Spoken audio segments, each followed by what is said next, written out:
أعوذ بالله من الشيطان الرجيم.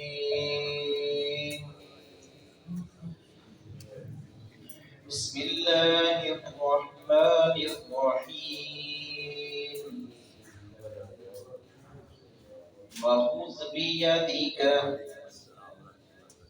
ضغطا فاضرب به ولا تحنث إنا وجدناه صابرا نعم العبد إنه أواب واذكر عبادنا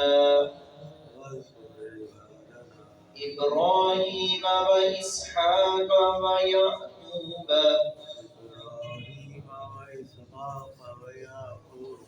أولي الأيدي والأبصار إنا أخلصناهم بخالصة ذكر الدار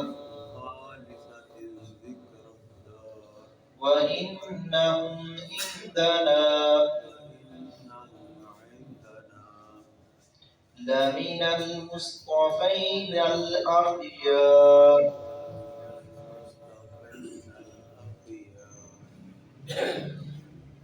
اللہ رب العزت نے گزشتہ آیات میں انبیاء کرام کا تفصیل سے ذکر کیا ہے. اب یہاں اجمالی طور پر اختصار کے ساتھ اللہ رب العزت نے تذکرہ کیا ہے. مزید ان میں سے حضرت ابراہیم ہے، حضرت اسحاق ہے، حضرت یعقوب ہے، ان کا تذکرہ کیا ہے. اور پہلی آیت جو ہے وہ پچھلی کا حضرت ایوب علیہ السلام کے بارے میں پڑھا تھا، اس سے ملتی ہے. حضرت ایوب علیہ السلام نے جو ان کی خدمت گزار بیوی تھی، کسی بات پر اس سے ناراض ہو گئے اور یہ انہوں نے قسم اٹھا لی کہ میں اسے 100 گھوڑے لگاؤں گا.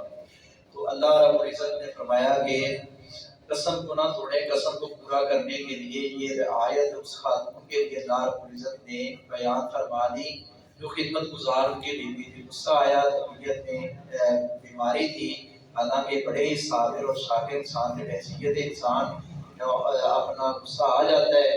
تو نبی حضرت ایوب علیہ السلام اللہ رب العزت نے فرمایا قسم نہ توڑیں، 100 کوڑے مارنے کی جگہ ایک جھاڑو کو لیں جس کے اندر 100 دن کے حقوق مٹھی میں لے کر وہ ایک آدھ لگا دیں. اللہ رب العزت تمہاری یہ اٹھائی ہوئی قسم ہے، جو نظر ہے، وہ اللہ رب العزت وہ پوری کر دے گا.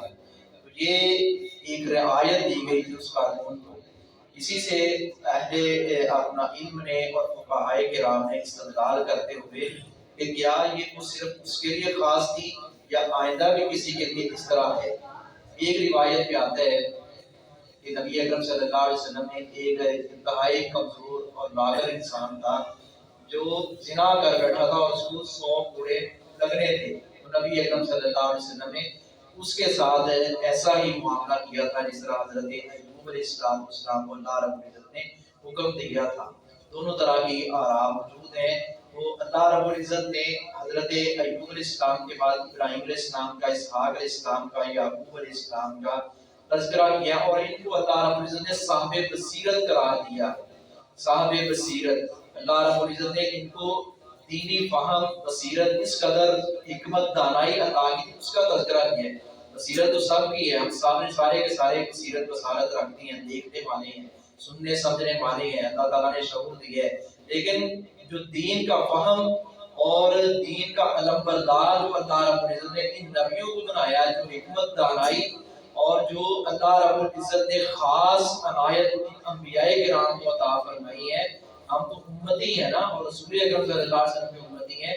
جو انبیاء کرام کو اللہ رب العزت نے بصارت عطا فرمائی ہے، بصیرت عطا فرمائی ہے، وہ کسی اور کو نہ مل سکی. اللہ رب العزت نے فرمایا یہ سارے ہمارے محبوب بندے ہیں، محبوب نبی ہیں، اور سب ہمارے مقرب ہیں، پسندیدہ چنیدہ لوگ ہیں.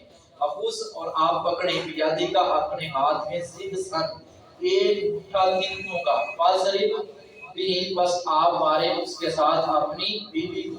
اشارہ ہے بیوی کی طرف جو ان کی خدمت گزار تھی، جن پر ان کو غصہ آیا تھا کہ میں 100 کوڑے لگاؤں گا. انہوں نے قسم اٹھا لی. بلا کا نس اور نہ آپ قسم توڑیں، انا وجدنا، بے شک ہم نے پایا اس کو، کیونکہ جب بندہ قسم کھا لیتا ہے قسم کو پورا کرنا وہ لازم ہوتا ہے۔ اللہ رب العزت نے فرمایا بے شک ہم نے پایا اس کو صابرا صابر، نعم العبد، وہ اچھا بندہ تھا۔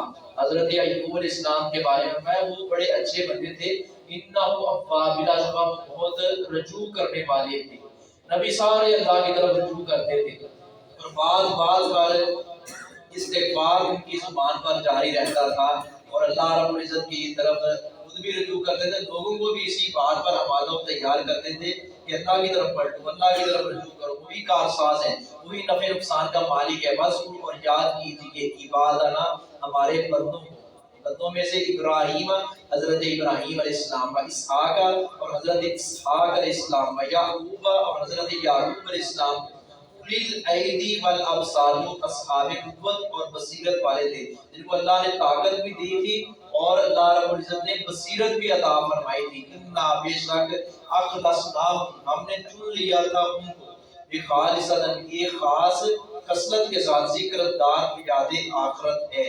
اللہ رب العزت نے فرمایا کہ وہ یاد آخرت، آخرت کا گھر، وہ آخرت کا ٹھکانہ اللہ رب العزت نے ان سب کو اعلیٰ عطا فرمایا ہے۔ یہ اللہ رب العزت نے ان خاص بندوں کو خالص اور خاص عنایتیں عطا فرمائی ہیں۔ وَإِنَّهُمْ، اور بے شک وہ عندنا، ہمارے نزدیک، لَمِنَ الْمُصْطَفَيْنَ الْأَخْيَارِ، البتہ بہترین برگزیدہ بندوں میں سے تھے۔